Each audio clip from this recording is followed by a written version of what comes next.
Olá, estamos aqui com mais uma DR. Oi, Rê. Ai, oi, gente, que felicidade estar aqui com vocês e hoje o programa. Toda vez eu falo que tá especial, mas é porque a gente só se supera, assim, só se supera. E hoje, gente, a DR tá mesmo muito especial, porque a gente vai falar aqui de produto, mas numa perspectiva um pouco diferente, na perspectiva do founder, na perspectiva de fundador, né? E eu acho que tem uma conexão muito interessante, porque no final do dia, todo founder, principalmente no início de uma ideia, tirar uma ideia do papel e tudo mais, ele não deixa de ser uma pessoa de produto, não é mesmo? Então aqui corta essa. Eu amei! Bom, mesmo que não tenha esse título de Product Manager ou de Head de Produto e tudo mais, ele acaba sendo até mesmo muitas vezes o CEO da empresa que está ali fundando, ele está sempre pensando em decisões sobre problemas a serem resolvidos, soluções a serem priorizadas, está pensando em cliente, isso todo em todo momento, né? E muito do que a pessoa e as pessoas de produto e os times de produto acabam fazendo também no seu dia a dia. E fazer isso fora de um contexto de grandes empresas, né, muda bastante o jogo, imagino eu. E a gente vai saber mais sobre isso hoje aqui. Porque quem está construindo o produto, ao mesmo tempo está construindo um contexto para esse produto. Né? Às vezes a própria empresa é o produto.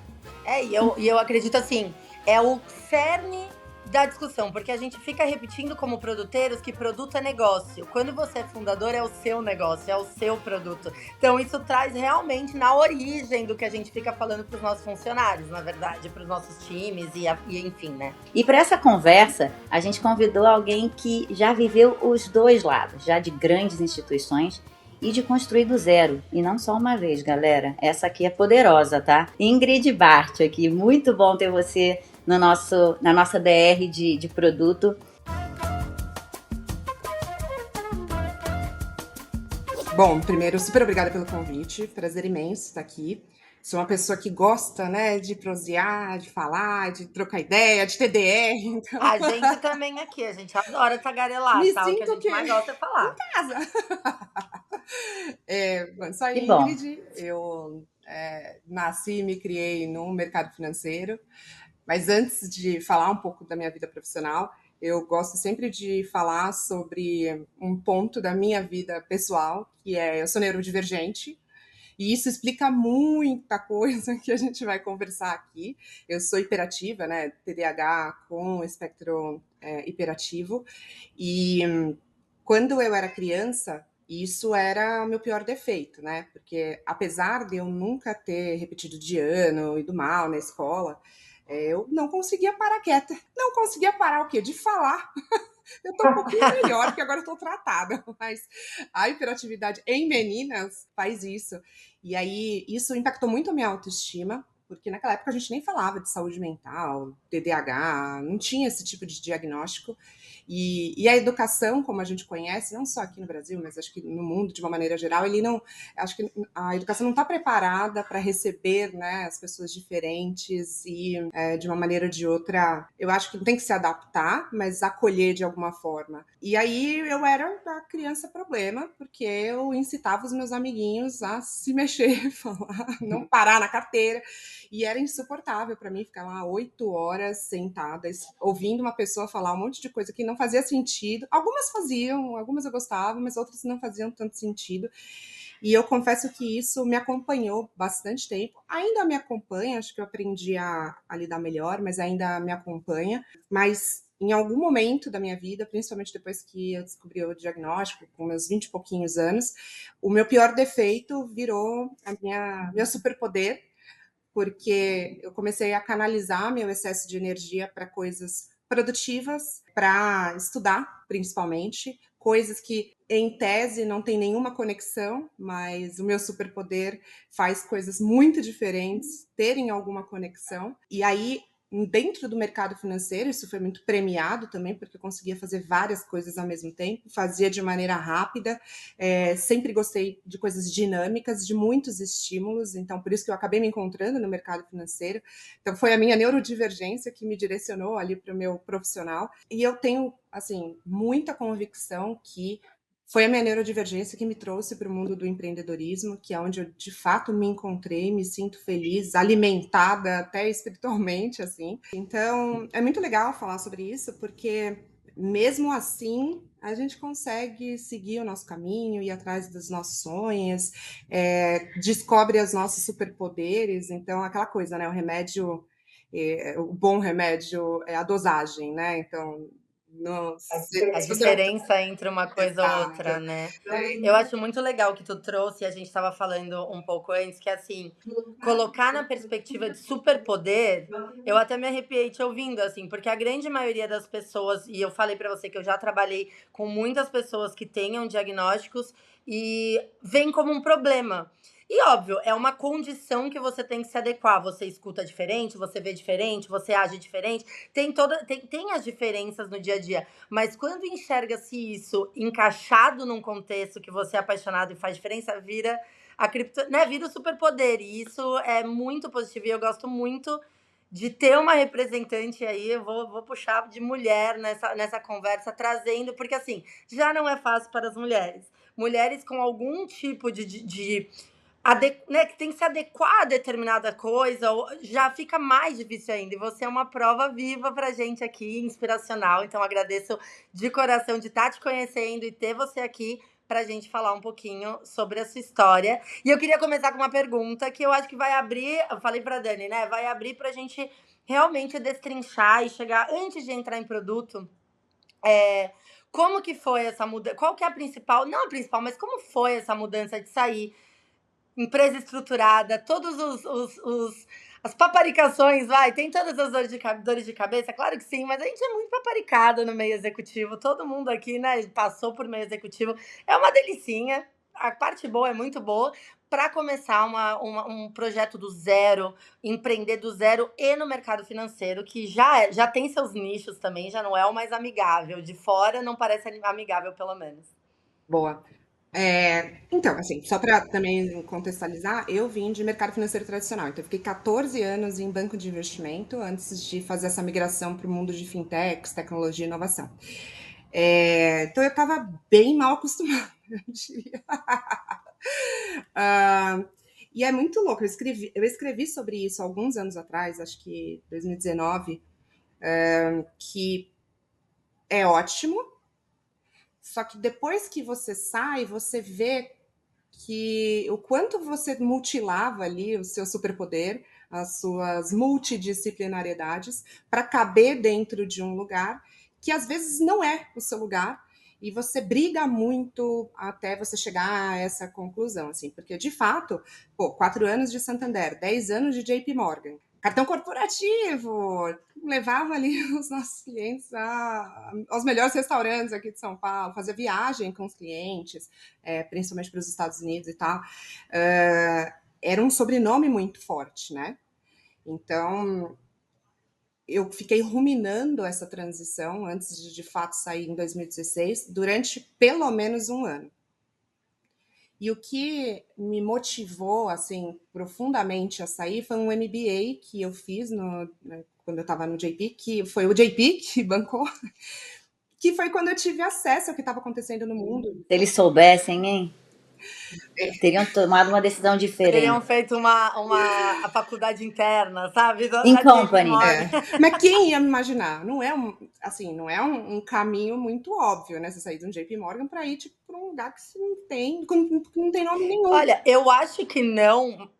Concordo contigo, mas cada vez mais que eu converso com pessoas que chegaram em determinados níveis hierárquicos, pelo menos estou falando com inúmeras, todas estão fazendo esse movimento, sim, de beleza, né, fiz o projeto corporativo, aprendi pra caramba, sou muito grato, mas agora eu vou trilhar o meu caminho. Assim, eu acho que cada vez mais está comum. Mas não queria te interromper, por Não, favor, vamos lá. continua.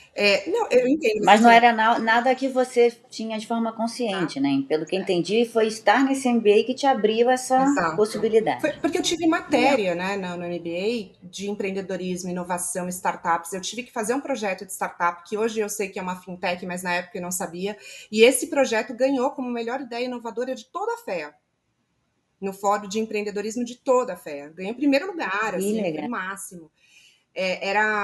chamava ETA, e eram obras de arte como diversificação de portfólio de investimento. Que eu adoro arte, estava no mercado financeiro, e aí eu falei, pô, vou pensar em alguma coisa. Então era uma plataforma que fazia Interessante. artistas brasileiros vivos, e a gente criou um algoritmo que via o potencial de valorização dessa obra de arte. E aí eu ganhei como melhor ideia inovadora, e falei assim, nossa, isso é legal de fazer, hein, gente? Gostei. Só que eu não fazia a menor ideia de como ganhar dinheiro com isso, porque eu não era empreendedora, nunca achei que eu fosse empreendedora, estava super confortável ali naquele ambiente corporativo. E aí, quando eu finalizei o MBA, que foi em 2016, que foi quando eu ganhei esse prêmio, eu falei, cara, assim, não é mais isso para mim, sabe? E aí, internamente também, eu já estava tendo alguns conflitos internos com uma gestora nova minha, então parece que tudo foi se moldando para eu seguir O o meu universo caminho. sempre tem a participação dele nas Absolutamente, nossas tomadas de absolutamente. decisão, E né? Eu não também adianta a acho gente isso. brigar com Sim, relação a isso, assim, só aceita, não. porque vai facilitar a sua vida. E aí, cara, assim, eu saí em 2016 para ir para lugar nenhum. Eu fiz um mini sabático pela Ásia, porque, assim, naquele momento eu podia me permitir fazer isso, eu tinha dinheiro guardado, eu não era casada, não tinha filhos. Então eu falei, poxa, eu preciso pensar diferente do que eu vinha pensando. Eu não vou conseguir pensar diferente se eu continuar frequentando os mesmos ambientes, as mesmas pessoas, tendo as mesmas opiniões, pegar E tendo os mesmos estímulos vão te fazer tomar as as mesmas mesmas decisões, decisões. né? Aí eu fui meio radical. Eu falei assim, não, eu preciso ir para um outro lado do mundo para ver as coisas sobre outra perspectiva. E foi o que eu fiz. Eu fiquei 4 meses e meio morando sozinha na Ásia. Então eu fiz Índia, Nepal, Butão, Mianmar, Laos, Camboja, Vietnã e Tailândia. E aí uma fintech me encontrou, que estava na época começando, bem no comecinho, que foi o Banco Neon, e foi com o propósito de criar a conta digital deles. Eu não sabia. Não, mas como foi lá na Ásia? Você teve toda. Foi de fato. Teve o Comer, Rezar e Amar? Conta pra mim. Não encontrei a paz interior. É tudo mentira. E eu sempre faço essa piada. Tipo, é tudo mentira para vender pacote de viagem. Teve muito perrengue. E aí eu acho que é papo para realmente outro momento, porque é muita informação, né? Muita coisa. Só para começar, assim, a Índia foi o primeiro lugar que eu fui. E eu quase fui É que você foi muito audaz de começar pela Índia. Você foi muito eu audaz. fui, eu fui um pouco sem noção, eu diria. Exato. Eu ia falar isso, mas a gente tá se Não, conhecendo, então não tá vou. tudo bem, assim, autoconhecimento que tá em dia. Eu sei que eu sou sem noção. Que é um pouco da hiperatividade. Tem esse lado que às vezes não é tão bom. Então não teve essa coisa de rezar, comer, não. Mas foi muito bom. Foi muito bom para fazer uma desintoxicação como ser humano. Então, por exemplo, na Ásia, você se conecta com uma cultura tão diferente. Não estou nem falando se é melhor ou pior, sabe? Mas é tão diferente. E aí você começa a encontrar o ser humano na sua principal essência, assim, que é, cara, todo mundo, pirâmide de Maslow, né? Todo mundo precisa comer. Aí tem, né, as necessidades secundárias, quando isso é permitido. E aí você percebe que o ser humano é o ser humano em qualquer lugar do mundo, e você começa a construir algumas teses de psicologia, quase, sabe? De antroposofia, de que o ser humano, a criança é uma criança em qualquer lugar do mundo, ela precisa brincar, ela precisa ser criança, as pessoas de idade são pessoas de idade em qualquer lugar do mundo, o papel da religião, quando você vai para a Ásia, você começa a perceber isso de maneira muito forte, porque eu fui para lugares extremamente pobres e que você percebe assim, pô, eu sou muito crítica com relação a algumas coisas sobre religião, qualquer religião que seja, mas você percebe que se não houvesse religião em alguns lugares do mundo. É a base de muita coisa que acontece quando você não tem nada, a fé é o que segura, né? Exato. Sim. Então, Eu senti isso em Bali também, foi muito, é muito legal essa perspectiva, assim, é bem legal. e aí você vai questionando os seus valores, né, como pessoa. E, pô, eu ganhava muito bem, comecei ganhando muito bem, muito nova, não tinha nenhuma responsabilidade de fato, assim como eu falei, pô, uma pessoa dependendo de mim, qualquer pessoa que seja. Não, então assim, poxa, até hábitos de consumo, eu fui com um mochilão. E um mochilão que tinha 3 calças, meia dúzia de vestido, porque lá você precisa usar muito vestido. E aí, para as fotos não saírem todas iguais e a galera achar que eu não tinha tomado banho, eu comprei vários lenços coloridos, assim, porque você usa muito lenço lá. E aí eu ia trocando de lenço só, pra galera não achar que, tipo, eu não. Era a mesma foto e tava Olha aí, para fedendo, quem né? está querendo empreender em lenço, ó, uma boa ideia de Olha como lá, na vender. Ásia. E toda hora eu tô com uma cor diferente, entendeu? E os lenços lá são super baratinhos. E aí você vai questionando também essa coisa, cara, a gente não precisa de muito pra também ser feliz, assim. Lógico, eu continuo, amo o capitalismo, amo meus luxos, gente, pelo amor de É tanto porque estamos trabalhando com o dinheiro. financeiro ainda, né, gata? Mas, porém, contudo, entretanto, não condicionar sua felicidade a isso, sabe? Só isso, assim. E aí, poxa, quando foi a hora, uma fintech me encontrou e aí. Não, e é muito legal, porque meu primeiro dia de Neon, foi assim, eu voltei num domingo, na segunda-feira, 9 horas da manhã, eu começava no Neon. Então foi desse jeitinho, Nossa, completamente despreparada do que era eu não sabia o que era uma fintech, eu não sabia o que era banco digital. Gente, era início de 2017 isso, tá? E aí, eu lembro que minha mãe me ligou. Minha mãe me ligou porque a minha família toda estava extremamente preocupada comigo. Porque assim, cara, super certinha, nerd. Cara, eu fiz 2 faculdades, MBA, zilhões de cursos, falo Mega executiva, largou tudo, foi para a Ásia. larguei tudo, fui pra Ásia e não voltava mais.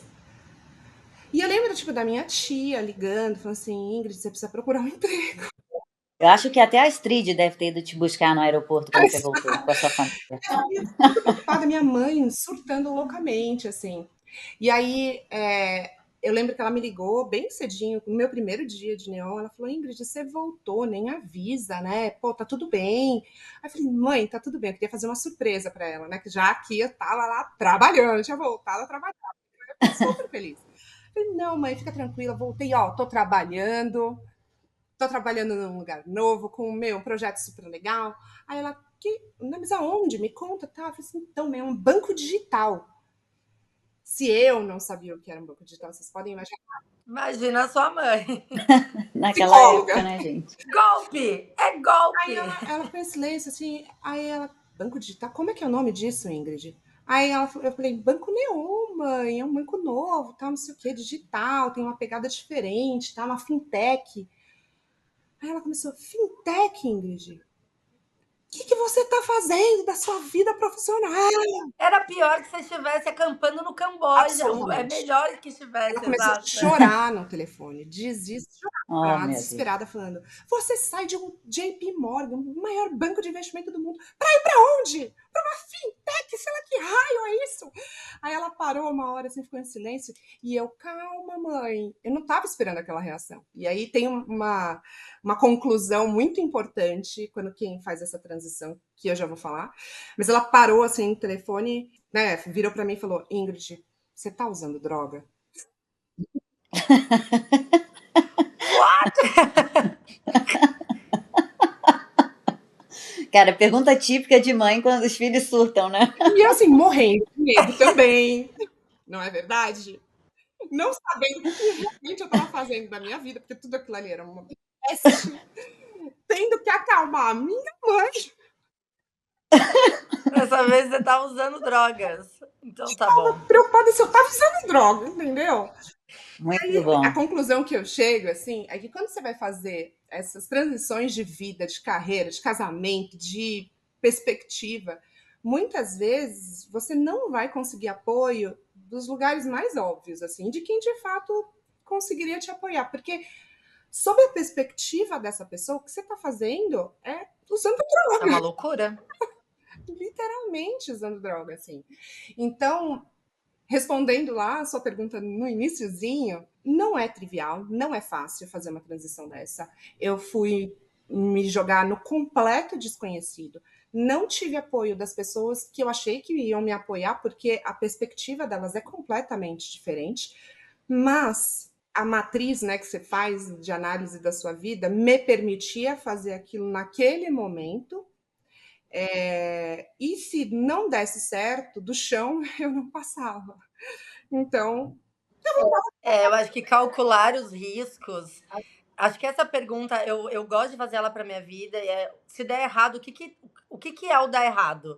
O dar errado é você quebrar e não ter dinheiro para comer. O dar errado é você prejudicar a sua família. O dar errado é você ser demitido e daqui a pouco se reergue. Qual que é o tamanho do dar errado? Porque isso muda muito a perspectiva da atuação. Mas deixa eu fazer um paralelo E com também um eu acho que produto. buscar o que também está brilhando os seus olhos, né, naquele momento, porque isso também vai te colocar energia para fazer dar certo, né? E essa Sim. busca, eu acho que essa busca ela é super relevante, super importante para um movimento como esse, né, que a Ingrid fez. Se fosse hoje contar a história pra tua mãe, ela ia estar bem mais tranquila, né? Falar, minha filha tá num lugarzinho, vai dar É um tudo certo com unicórnio, né? ela. Exato, vai dar tudo certo. Mas é que nem eu tava falando com o CEO, acho que anteontem, falando quando o SMS morreu. Então, assim, muitas empresas fizeram muito dinheiro em 2016, 17, tal, ou um pouco antes, com SMS. A partir de 2015, 2016, isso começou a galera tá indo pro WhatsApp, a galera não tá mais indo pro SMS. E esse cara, que na verdade é o fundador da Blip, ele virou e falou assim, naquele momento, ele falou assim, tá legal, as pessoas estão migrando pro WhatsApp, as empresas também vão migrar pro WhatsApp. E aí ele falando pra mim, isso hoje parece óbvio, né? E eu falei pra ele, não, não parece, porque hoje a gente tá tendo a mesma discussão com os agentes. As pessoas já estão lá conversando com os agentes. E as marcas, cadê? Então, por isso, a hora que você me trouxe que você comprou a fintech, né? Falou, bora, vamos nesse sonho do Neon. É como em alguns momentos da nossa vida, a nossa conexão com uma solução que hoje parece óbvia é tão nebulosa. Naquele momento, um banco digital não, o que seria um banco Nada, digital, né? nada. Nunca imaginaria. Exato. E assim, o meu papel dentro do Neon, eu fui contratada no Neon para criar um produto, que era a Qual conta produto que digital você PJ. PJ? Ah, Lembra? legal. Comecinho de 2017. Não existia quase conta digital PF, tá, gente? Então, a gente estava tentando se Exato, aculturar. eu ia falar isso, já entrou com a pessoa jurídica, que loucura. Que eu também, para mim, a primeira coisa que eu pensava, né? Que todo dinheiro já é digital. No banco já é digital, né? O dinheiro digital ali. Que raios que é uma conta digital? Qual que é a diferença? Só abrir de maneira digital e tal? E aí foi que eu comecei a ficar com medo, porque eu não sabia como o Neon, né, uma fintechzinha pequenininha, conseguia, naquela época, conseguia parar de pé no ambiente regulatório. E minha escola regulatória era JP Morgan, extremamente conservador. E aí eu comecei a ficar com medo de ser presa. Falei assim, cara, eu não posso trabalhar para um agiota fantasiado de startup. Como é que esse negócio para de pé? Minha mãe já acha que eu tô usando droga, ainda cometendo crime, aí deu ruim demais, cara, não tem como. Não posso fazer isso com a minha mãe, né? Tipo, Tipo isso, era uma dívida moral, né? E aí, porque qual que era? Foi bem racional. Eu falei assim, cara, se esse teste não der certo, eu preciso voltar para o mercado financeiro da maneira que eu conheço. Então, eu preciso debulhar isso daqui no ambiente regulatório para ter certeza que eu não estou cometendo nenhum crime contra o sistema financeiro. E eu tive muita sorte, ou destino, ou sei lá o que, que é, universo. energia, O universo. Neon fazia parte do primeiro programa de incubação de fintechs do Pinheiro Neto Advogados. Eu conheci o Pinheiro Neto do JP Morgan, que também já era cliente. E quem me atendia neste programa de incubação, porque eu enchi o saco mesmo, era o Bruno Balducci em pessoa, que é, assim, Que legal. um deus da regulação financeira. Naquela época ele já era, né? Depois, com a agenda de inovação do Banco Central, ele se consolidou, assim, by far. E eu infernizava a vida do Bruno. Hoje, só um parênteses, ele é nosso investidor anjo no pilotinho, tá? Então, assim, deu tudo certo. Mas, Que legal. Infernizou tanto que pegou pro lado, exato. assim, né? Mas nessa jornada do empreendedorismo, é muito louco também como as pessoas se conectam e se dão a mãozinha e elas seguem juntos por um bom caminho quando dá certo, né? Porque eu acho que a gente deu certo, porque quando ele começou a me explicar sobre o que estava acontecendo na parte de inovação, na regulação, comecei a pirar, porque eu via construção de produto em cima da regulação. E é literalmente construção de produto, gente. Eu vou dar um exemplo besta, tá? Tinha ainda uma legislação muito embrionária da CVM, não era nem Banco Central, que era a de Equity Crowdfunding, que são aquelas plataformas que você consegue investir em projetos com tickets pequenininhos. E na época, assim, a gente copiou e colou a resolução da Inglaterra, e aquilo, quando eu fui trabalhar aquilo, porque eu tinha um cliente na conta PJ do Neon que estava nessa situação, tinha essa licença, tinha esse papel. Eu comecei a vasculhar a legislação e percebi que o Neon, como uma conta de pagamento, podia criar um produto de escrow, que para um projeto de equity crowdfunding é super importante, só que é inviável você contratar uma escrow de um banco de investimento, um projeto que é uma fintech de equity crowdfunding para projetos muito pequenininhos, que é, sei lá, 100 mil reais, entendeu? E aí eu comecei, com a ajuda do Bruno, a construir uma tese de conta escrow, pagamento, uma conta de pagamento escrow pela legislação do equity crowdfunding. Então, eu comecei a pirar com essas coisas. Eu lia, até hoje eu tenho essa mania, né? Eu lia a regulamentação com um olhar de produto, de construção de produto. O que dá para fazer com isso daqui? Como eu posso, através de uma conta de pagamento, transformar e por aí vai. Então, eu comecei a pirar com essas coisas e era bem construção de produto mesmo. E o Bruno, muito sapientemente, percebeu que eu estava curtindo e fez uma sugestão um dia. Por que você não começa a se envolver com associações representativas? Tem a BFintex, que era uma associação que tinha acabado de ser fundada, e lá tem meetup, grupo de trabalho, você começa a se inteirar mais, né? Eu acho que ele estava de saco cheio de encher o saco dele. Vai lá, minha querida, vai brincar lá no... Tá na hora de eu te ensinar a pescar, né? Não te entregar o peixe, é isso. Cara, assim, eu não sei brincar, né? Não só eu associei o Neon, a BFintex, e comecei a frequentar a associação, sempre de maneira voluntária, como em 2018 eu virei diretora da BFintex, cargo sempre 100% voluntário, e fundei o Linker, que foi a minha primeira fintech, que era um banco digital exclusivamente para PJ. Que eu já tinha brincado lá no Neon, falei, cara, curti. Não foi linear, não foi algo planejado, no sentido de agora eu vou empreender, mas eu já entro nesse detalhe. E aí, quando eu virei diretora da BFintex, eu era diretora responsável pelo relacionamento das fintechs com o Banco Central, no melhor momento da história da regulação financeira brasileira, pré-PIX. Então, eu, como diretora da associação, acompanhei todos os projetos de inovação do Banco Central. E aí deu super certo, e em 2019 o Banco Central me convidou para ser uma das primeiras conselheiras do Conselho Deliberativo do Open Finance, para construir o Open Finance representando as fintechs. E eu fiquei 4 anos lá no conselho, na cadeira 2.3, defendendo os interesses da minha turminha, da inovação, da tecnologia, lá com o Banco Central e com as demais entidades. Foi assim que as coisas elas meio que foram acontecendo, mas não tem como você planejar uma coisa dessa. Então não tem como você falar assim. Você não planejou, mas ao mesmo tempo você estava fazendo uma coisa que você gostava, você tinha um mega interesse, você tinha muita curiosidade, você começou a aprender a pescar, como a Rê comentou aqui, e isso tudo foi conspirando a favor também, te levando a caminhos novos, mas que você foi escolhendo também esse caminho ao mesmo tempo, porque são coisas que te faziam, te inclinavam a buscar mais sobre aquele tema, né? E sempre com esse viés de construir produtos novos. Na inovação do produto mesmo, ali na sua raiz. De criação, né? De tirar as coisas do zero, ver o que pode, o que não pode, por que não pode, por que a gente não faz desse outro jeito, sempre buscando alternativas, né? Que eu acho que isso é muito o perfil também das pessoas de produto, das pessoas bem-sucedidas em produto. Eu ia te falar isso, eu acho que esse é o gancho que a gente puxa para o que a gente existe aqui de ideias de produto.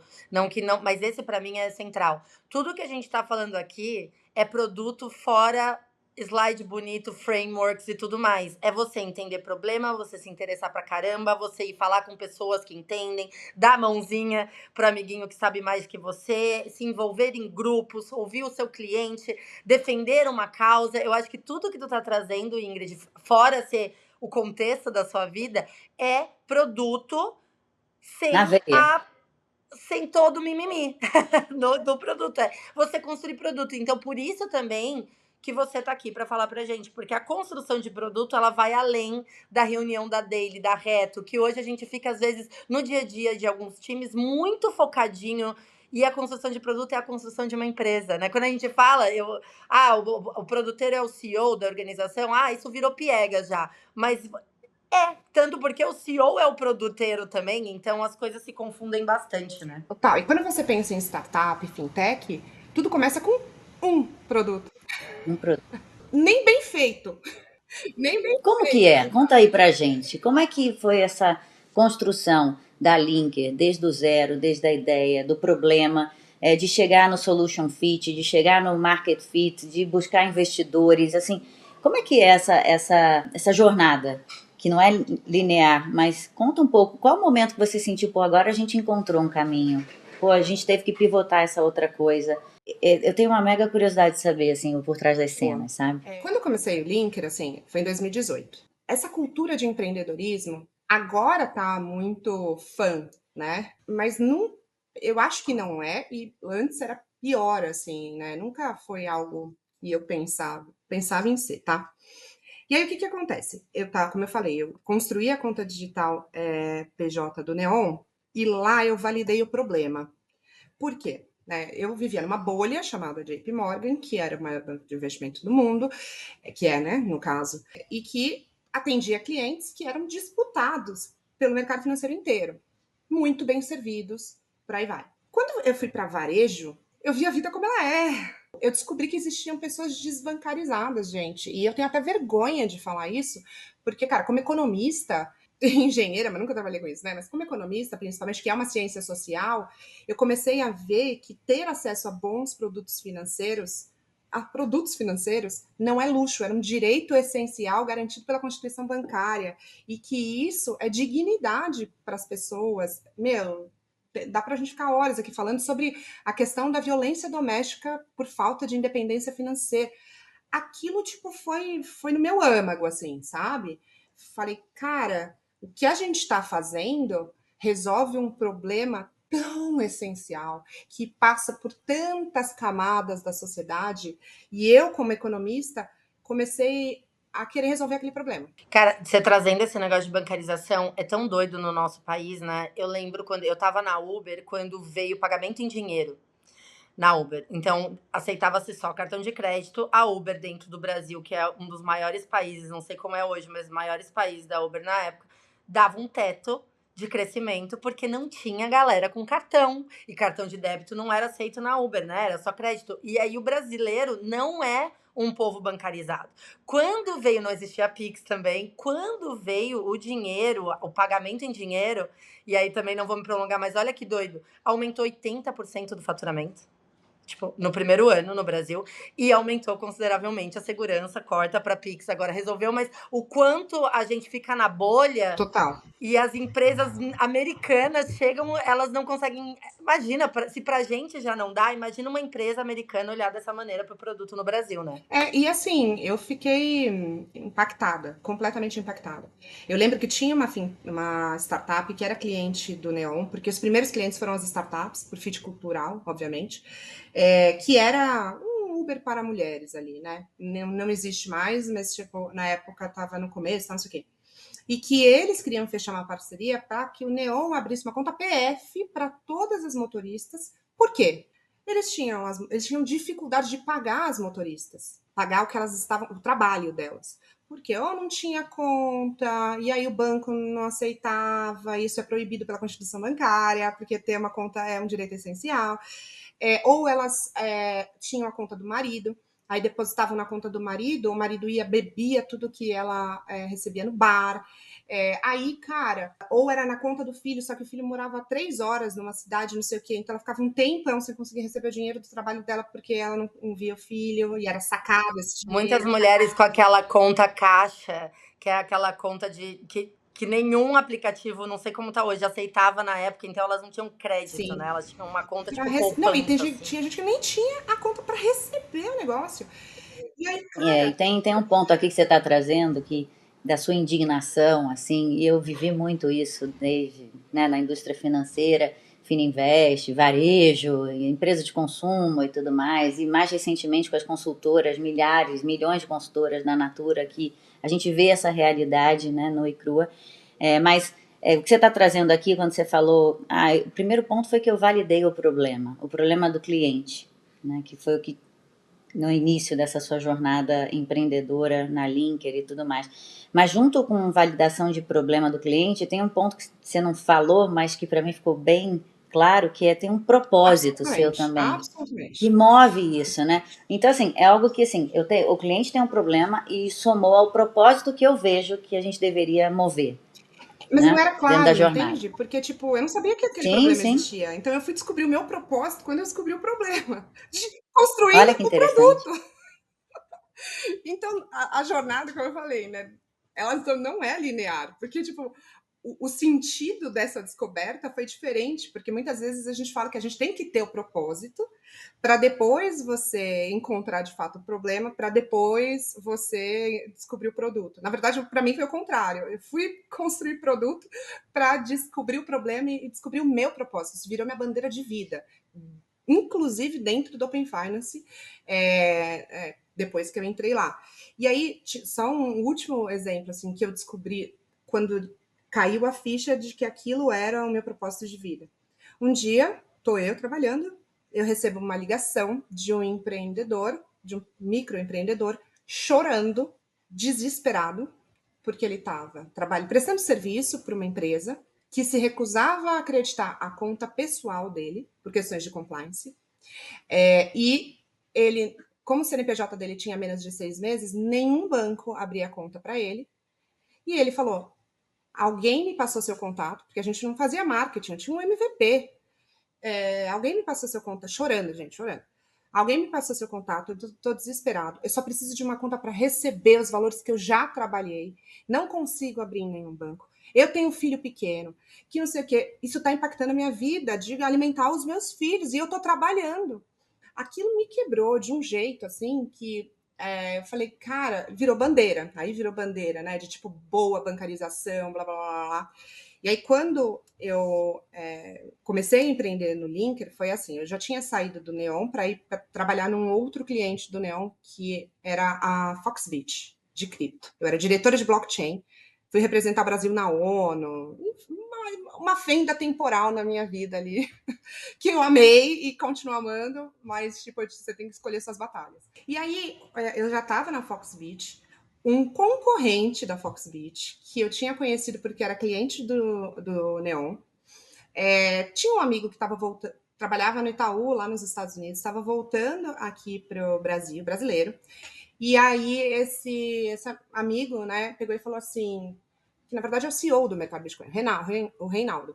O Reinaldo pegou e falou assim, Ingrid, eu tenho um amigo meu que está voltando dos Estados Unidos, ele falou que ele queria ver esse negócio de conta digital PJ, empreender com alguma coisa aqui. Como eu sei que você criou isso no Neon, você não quer bater um papo com ele? Eu falei, claro, assim, aí tem um ponto também que acho que também explica bastante coisa. O fato de eu ser hiperativa, que me faz ser um pouco inconsequente, me faz topar tudo, mesmo quando eu não faço a menor ideia de quem é a pessoa, do que é o projeto, o que eu tenho que fazer, eu vou e falo, vamos, tipo, eu fui almoçar com ele, o almoço que era para durar 1 hora, durou 3 horas. Eu ajudei ele muito sobre tudo aquilo que eu tinha construído no Neon. Eu falei, ó, PJ tem muito mercado. Ninguém está olhando isso de maneira direcionada, porque aí tem uma questão da startup com relação a produto, né? O Neon é muito forte em PF, nasceu como PF, e o meu problema é que eu sangrava como produto toda vez que a bolinha do aplicativo da conta PF parava de funcionar, parava a produção da PJ para ir lá resolver, porque eu era uma empresa muito pequena, uma startup super pequenininha, e aí os esforços eles eram muito direcionados para a PF, que era o carro-chefe, continua sendo. Muita gente, principalmente quando você fala de coisas digitais que vão ser vendidas no ambiente digital, cara, imagina as campanhas de marketing para a PF sempre foram muito mais legais. A bolinha do aplicativo é muito mais legal. PJ ele não quer a bolinha do Cara, que a aplicativo, diferença, óbvio, né? Uma analogia B2B, B2C, né? basicamente. O B2C é colorido, tem o front-end, tem o glitter, tal. O B2B é a integração com o É sistema de sério. gerenciamento da empresa. É Exato, tecnológico, é exatamente, sério, exato. tipo, se dá problema, Eu tô é falando com o sério. CFO da empresa. Exato, Exato. exato, Não, exato. até se você pensar em marketing, gente, os arquétipos ali da construção de marca, tal, não sei, tudo pensado em PF. Mas ao mesmo tempo teve muita gente que pegou e foi para PF né? E que talvez o oceano já não estava tão azul E assim. não deu certo. E você olhou ali e falou: Poxa, o oceano azul está em outro lugar. Deixa eu olhar para esse negócio de uma forma diferente. Dá para fazer diferente e ganhar dinheiro aqui também. Sim. E aí, essa despriorização acontecia, enchia o meu saco, saí, só que eu tinha validado o problema, tinha validado o produto, tinha validado o que dava para fazer.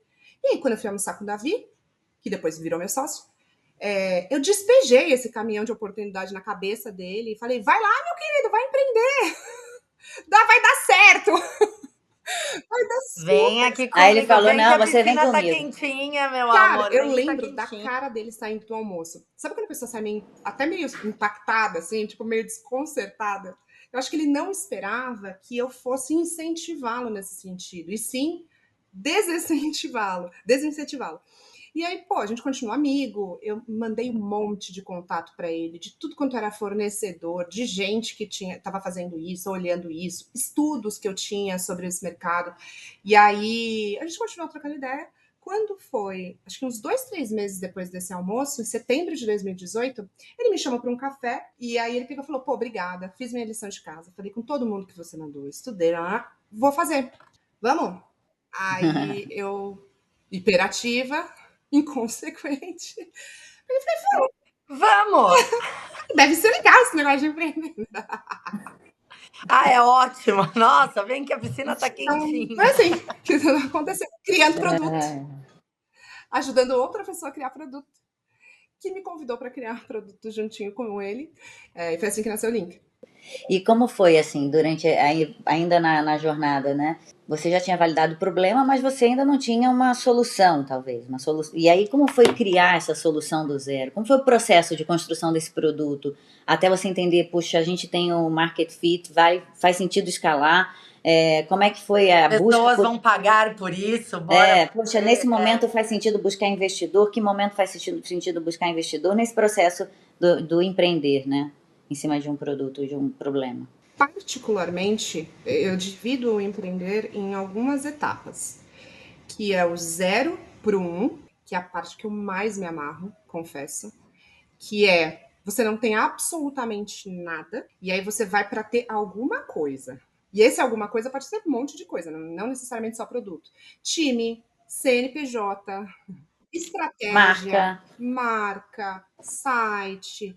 propósito. Então, assim, para a esmagadora maioria das pessoas que não empreendem, 0 para 1 é o mais difícil. E eu acho que é o mais difícil mesmo, tá? Porque você não tem nada para você ver, gente. É o mais difícil porque você não tem base nenhuma. Você tá pisando em nuvens, Nada. né? Tipo, você não tem. Porque quando você é corporativo, quando você trabalha, você tem coisa. Você Tem tem uma a cadeira Ana para do sentar. RH que vai falar com você. Você tem o seu vale-refeição, entendeu? Você tem alguma coisa. Quando Muitas vezes você. você chega numa empresa e já tem um portfólio de produtos para cuidar. Exato, já tá tudo ali. Quando você vira e fala assim, tá do 0 a 1, é da nuvem pra nuvem mais gordinha. Tipo, e é isso. E você tem que acordar todo dia de manhã se autorregulando. Porque a vontade de chorar é gigantesca também, né? E eu acho que eu sou muito boa do 0 a 1. Em que sentido? Eu consigo visualizar o 1. Eu consigo, na minha cabeça, o 1 já está construído. E aí eu consigo convencer as pessoas de que, tipo, esse 1 existe porque eu já tô vendo ele. E é a parte mais difícil convencer de fato as pessoas. Agora, eu tô falando do pilotinho, né? No caso do Linker, eu também tinha que convencer as pessoas, mas eu fui convencida por um co-founder. Então, já logo de largada, nós éramos dois. E ligeiramente capitalizadas, ninguém estava tipo, saindo de um CLT de fato para ir para o ambiente de inovação, né? Do corporativo para empreender. Eu já tinha empreendido com o dinheiro dos outros. Hoje, no Pilotim, os meus 3 co-founders nunca tinham empreendido na vida. Uma pediu demissão da Stone, a outra tinha empreendido, mas ali dentro de um escritório de advocacia que ela criou quando ela tinha já clientes, que é uma perspectiva completamente diferente, que foi o escritório de advocacia que atendeu o Linker durante 6 anos, foi assim que a gente se aproximou profissionalmente, e o outro veio de mercado financeiro. E aí, cara, trazer essas pessoas, assim, tipo, você tem que ser muito bom, desculpa, eu vou fazer agora um carinho. Vocês têm que ver. Não, vocês têm que vender um sonho. Então né? Cara, Não, você não tem a pessoa melhor, mas é vender um sonho mesmo pra gente que tá com a vida tranquila, total. né? E aí, assim, eles não vêm pelo sonho, muitas vezes, eles vêm que você tá falando com tanta credibilidade. Porque você fala, não é possível que essa Que doida ela tá é errada. tão Tipo, ela louca, tá né? certa, não tem Que como. ela é tão louca assim. Então, eu separo essa questão do empreender do 0 para 1, que aqui você tem que ter coragem mesmo. E aí eu tô falando dos co-founders, mas imagina funcionário, gente. Funcionário de colaborador ali, os primeiros, assim. Sim. Cara, a pessoa tem que acreditar muito em você, conhecer você. Aí eu acredito que na segunda vez fica um pouco mais fácil, porque eu já empreendi pela primeira vez, todo mundo sabe que eu não vou pegar o dinheiro do investidor e sair por aí para ir para o Caribe, entendeu? Que minimamente eu vou. Que você não tá usando droga, parafraseando sua mãe, no caso. Sim. Acho que é a parte mais difícil. E aí vem do 1 para as outras etapas, que aí é a parte de captação de investimento, mas é investimento com fundos institucionais, que aí você já tem um produto e aí você começa a melhorar aquele produto, você tem os primeiros clientes pagantes, você já tem um pitch de venda mais ajustado. Eu comecei a vender pilotinho antes de ter produto. Porque, pensa, se eu consigo vender sem produto, imagina quando eu tiver. E você tá trazendo isso, né? Olha, se eu vendo que não existe, imagina quando existir. E o que eu vejo muito conversando com os nossos pares que estão empreendendo, sendo consultores, é um pânico da parte de venda. Que tudo que eles falam é assim, nossa, se alguém vendesse para mim, eu trabalharia tranquilamente com a minha posição e tal. O quão isso é doido, né? Você sabe que eu vi uma pesquisa alguns anos atrás, uns 3, 4 anos atrás, que falava, e eu não lembro a fonte, tá, gente? Mas que falava que no Brasil nós somos muito bons de produto. Mistura um monte de coisa. Um monte de problema, criatividade, a parte de design brasileiro é muito bom, que tem ali conexão com essa questão de Sim. UX brasileiro. Cara, a gente já ganhou um monte de prêmios da UX brasileira. Eu sou fã da galera de design de UX, tal, não sei o quê. E eu acho que realmente a gente é muito bom. Só que a gente é ruim de vender. Essa galera que constrói, que muitas vezes tem esses skills, muitas vezes não tem o skill de vender. Engraçado, outro dia uma pessoa me fez essa pergunta, Dani, você é uma pessoa de produto, mas você se importa em vender, em estar com cliente? Alguém me perguntou isso Olha aí. outro dia. Por que Sim. será? Então, e faz parte, assim, quantas vezes eu já tive que sentar com o cliente, convencer, mostrar o produto. O produto é o que vai resolver o problema do cliente, né? Ele é um meio para resolver o problema do cliente. Então, eu acho que está muito junto. É um skill importante a ser desenvolvido para as cadeiras de produto, quem está nos ouvindo aí também. Exato, e é uma skill importante, e não é nem sobre ser importante, a gente separou em algum momento, mas não é separado. Eu ia Em algum entrar nesse momento, ponto. dentro das organizações, porque isso é reflexo, né? Você ter um produto bom e não saber vender, é porque quem tá criando esse produto, não importa o tamanho da empresa, tá distante do pitch, tá distante da malemolência Eu me comercial. lembro de uma passagem interessante, na época que eu estava no Unibanco, Fininvest, a gente tinha muitas parcerias com os varejistas. A gente dava crédito para o varejista vender para o cliente final dele. Então, seja através de cartão private label, co-branded, CDC e por aí vai. E eu me lembro que foi muito interessante que chegou um momento que alguns heads comerciais vinham com um contrato para eu assinar junto com eles. Ele falou, você vendeu isso junto comigo. E assim, é bem emblemático isso, porque talvez não seja um cacuete de uma pessoa de produto, mas é importante, é Você vai fundamental ter que vender. entender quem é o parceiro, quem é o... Exato. Exato. E venho do futuro para falar Você vai ter que vender da porta para dentro. Por quê? Produto, Sim. você não vai ter que ir lá Exato. discutir com o pessoal de tecnologia a lista de priorização, roadmap, o que é mais importante. Você não vai ter que vender isso para o time comercial, para que ele possa vender de fato e trazer a receita esperada. Você não vai ter que vender isso para outros executivos, como, cara, um projeto novo que vai trazer. Enfim, o tempo todo. Como é que você vai precificar o seu produto se você não conhece quem é o cliente, o público-alvo? Ou você tem medo de falar com ele, né? E eu acho que assim, venho do futuro, e acho que 3 dessa reunião, né, dessa conversa, dessa DR, estão aqui para dizer, para todos os PMs, né, profissionais que estão nos ouvindo, não perca tempo em desenvolver seu lado comercial, porque se você quiser chegar não é o final, né? Mas do teto de uma cadeira executiva e querer brincar e fazer mais dinheiro e diversificar e tudo mais, você vai ter que ser comercial e é o melhor o quanto antes você desenvolver essa malemolência aí. Venho do futuro para Vou dizer, gente. além. No passado, não tão distante, CTOs assumiam as cadeiras de produto. O CPO muitas vezes respondia ou estava dentro da mesma tecnologia. Hoje em dia, a gente vê essa inversão. Então, CPOs responsáveis também pelos times de tecnologia. Os famosos CPTOs, Exato. né? E esses caras, eles têm que vender para o CEO, têm que vender para todas as outras áreas, tem que saber se vender e vender. Então, cara, a vida é se relacionar. Vender sua ideia, vender seu produto. Vender a ideia antes de virar produto. Vender nada e construir. Vender nada, vender nuvem. Vender Vender um nuvem. lugarzinho no céu. Nuvem hoje em dia dá dinheiro, Rê. Nuvem não é um bom exemplo. É verdade. Estocar E vento. eu acho, eu estava fazendo uma reflexão enquanto vocês estavam falando, que eu não sou uma pessoa de produtos, tá? Pensando na função, no job description. Não, nunca codei na minha vida. Fazer umas fórmulas em VBA foi o meu máximo que eu cheguei de tecnologia. Aliás, morro de saudade das minhas planilhas. Porém, contudo, entretanto, eu acho que eu sou boa construindo ideias de produtos. Que aí é a conexão do problema e de fato, de como isso tem que se desenvolver. E aí vou um pouco além. Porque hoje eu sou CEO, né? Então, assim, eu venho de negócios, de áreas de negócios. Então, vender para mim é um prazer, tanto internamente quanto externamente. Mas eu acho que o que me diferencia, por exemplo, de outros skills que outros CEOs possam ter é que eu amo dar essas ideias de produto, mas não a construção dele de fato, mas essa estratégia. Amo, amo, amo. Porque como eu estou lá na ponta vendendo para uma galera, para todo mundo, falando com o cliente, principalmente hoje, que é uma estrutura super pequena e você tem que fazer tudo, cara, você vai encontrando uma série de problemas, né?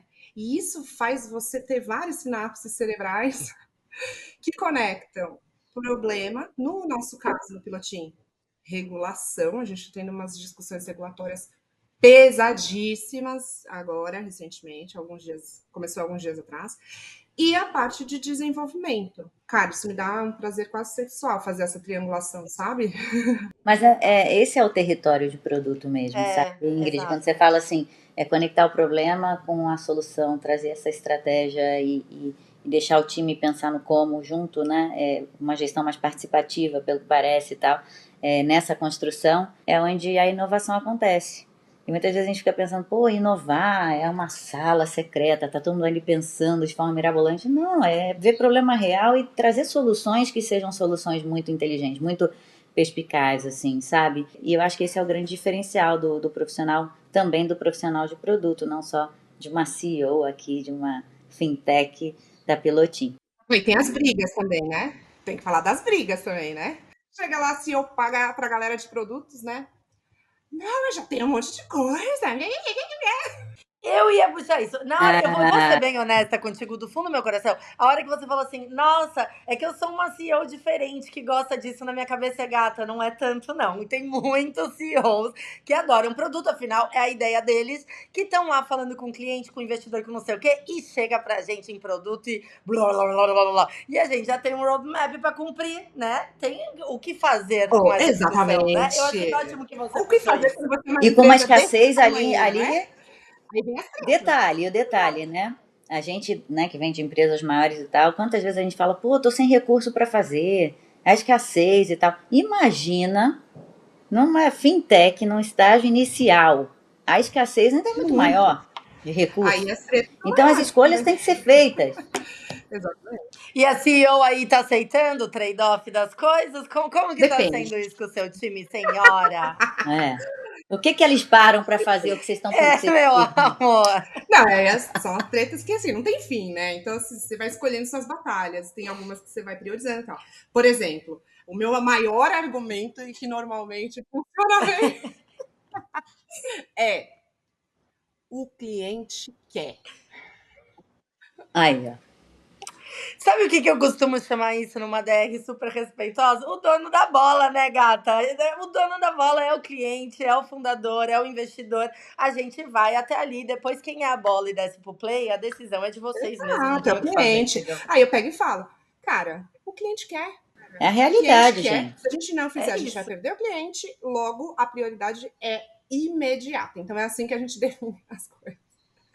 Óbvio, aí, quando você é uma empresa que respeita a regulação, de fato, Ela já tem uma. Ela já manda, né? Não tem ninguém que mande além não, da eu não consigo nem regulação, existir. Eu exatamente. não consigo nem ter. Mas, por exemplo, ó, vou pegar esse ponto aqui, né? Pô, o cliente quer, legal. Mas se você tem um contraponto no sentido de falar o seguinte, tudo bem, esse é um cliente que, se a gente for atender a esse pedido aqui, a gente vai deixar outros 20 clientes sem a outra necessidade que eles precisavam para a gente poder fazer esse negócio acontecer. Como é que a gente equilibra isso? Porque, de fato, existe uma troca, não é só um top-down, assim, do tipo, ó, esse cliente quer, para tudo e faz. Mas o que está você ter visibilidade da sua área de produto, de você saber o que eles estão fazendo, para que você também possa contribuir de forma participativa nessa tomada de decisão, para não ser uma coisa top-down. Você não acha que também essa troca e você ter visibilidade do que está acontecendo é importante para você tomar essa decisão também? A pergunta que a gente faz é assim: isso que a gente vai fazer resolve o problema de um cliente só, deste cliente aqui, ou isso vai resolver o problema também dos outros clientes que têm o mesmo problema, mas talvez não tenham levantado essa bola? Aí tá resolvido.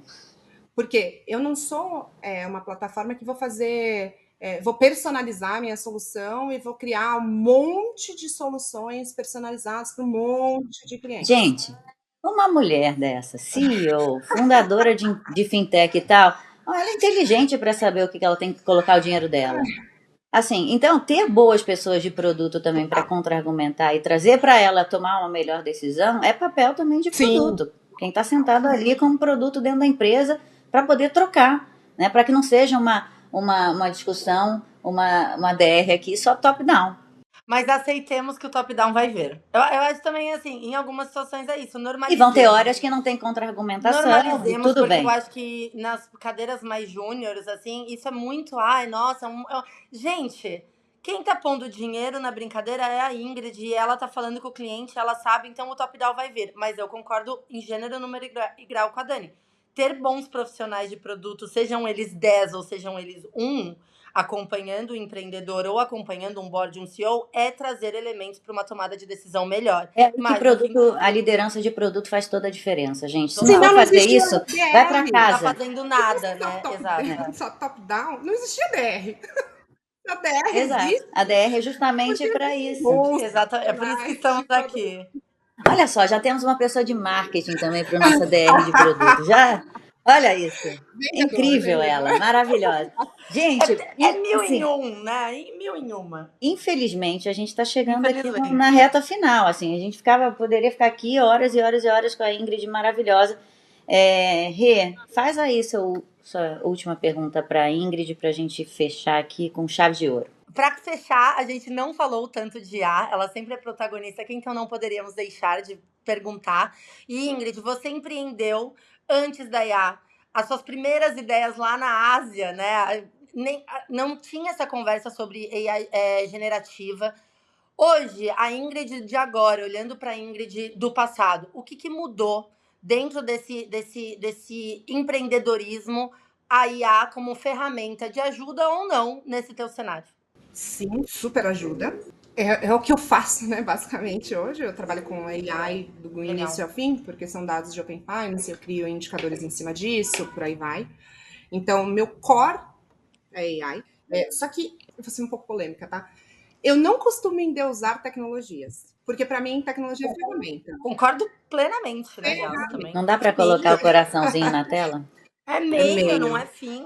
Cara, eu amo blockchain, como eu tinha falado para vocês. Tive uma oportunidade muito grande de estudar, me aprofundar. Mas você percebe que é uma ferramenta, mas que tende a te levar para as soluções, para o mesmo lugar que você iria com outras ferramentas de maneira mais lenta, às vezes mais cara, mas A AI é meu core. Amo de paixão, amo tecnologia, amo isso da AI. Eu uso absolutamente todos os dias para inúmeros fins, até fazer mapa astral, pra vocês terem uma noção, que eu amo, sou doida do signo. Só que, cara, é uma tecnologia. Tipo, eu continuo achando as pessoas muito mais fantásticas do que a tecnologia e as ideias das pessoas muito mais fantásticas do que a tecnologia.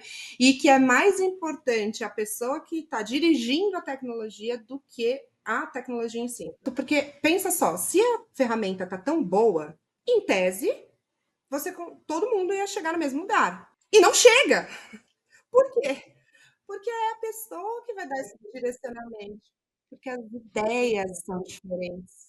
E os empreendedores são diferentes. E os gestores são diferentes. Então, cara, é maravilhoso, amo. Tipo, continuo usando, vou usar. E acho que vai ser um assunto que a gente fala pra caramba. Mas, para mim, o ser humaninho ainda é o mais fantástico dessa equação.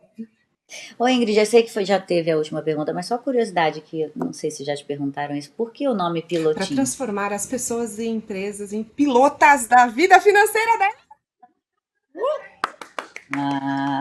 Maravilhosa! Meu piloto. Olha que loucura. Pilotin começou. Eu queria, porque queria um nome que funcionasse no Brasil. Tudo começou porque a gente estava pensando num cockpit. Cockpit do que a gente faz Open Finance é o cockpit das pessoas. Então, o que você transforma as pessoas quando você é um cockpit? Em pilotas. E aí, isso foi em 2022, tá? Eu ainda estava na OMIE pensando no que eu já ia empreender. Aí, beleza. Aí, cockpit, piloto, pilot. Isso foi antes do copilot, tá? Piloting. Porque você pilota, né? Você está ali, Tipo, é uma ação. É ING, exatamente. tá? Uhum. E aí, em português, funcionava também porque é pilotinho. É Pilotinho. mineirês. Ainda é mineiro. Eu também. É um pilotinho maravilhoso. E melhor, quando a gente foi comprar o domínio do site, eu descobri, eu não sei como se pronuncia, mas que piloting, do jeitinho que a gente escreve, é piloto mulher em alemão. Uau! Nossa, não tem como ser mais maravilhoso. Entende de alemão? Olha só! Cara, tá vendo? Quando a energia bate. Gente, a gente poderia ficar aqui pra sempre. Eu vou entregar minha idade. Sabe aqueles programas do Jô Soares? Que ficava todo mundo. Quando acaba, me senti assim agora, mas obviamente vamos ter que fazer uma segunda versão. Não tem como, um segundo episódio. Acho que foi maravilhoso. Não sei como foi pra vocês, pra mim, assim, eu tô ver mulher empreendendo. Putz, que legal. Hiperativa, superando todas as coisas maravilosas. Mas aqui a gente chega ao mais do que tudo também, né? Assim, a sinceridade, a transparência, tá à vontade aqui na DR falando o que pensa também. Isso é ouro. É ouro pra gente. Sigam a gente nas redes sociais, então, @Vida Real de Produto, Renata Gagete no LinkedIn. @Dani Dweck no LinkedIn. Ingrid Bart no LinkedIn e no Instagram. Conta pra gente, se você tá empreendendo, se você pensa em empreender, essa jornada é difícil pra caramba, vamos dar as mãos, 1, 2, 3, e é isso. O quanto que esse papo te ajudou também, conta pra gente aí. Conta pra gente. Muito bom, gente, curtam os episódios, é um prazer estar aqui com vocês. Exatamente, gente, beijo pra vocês, muito obrigada Ingrid.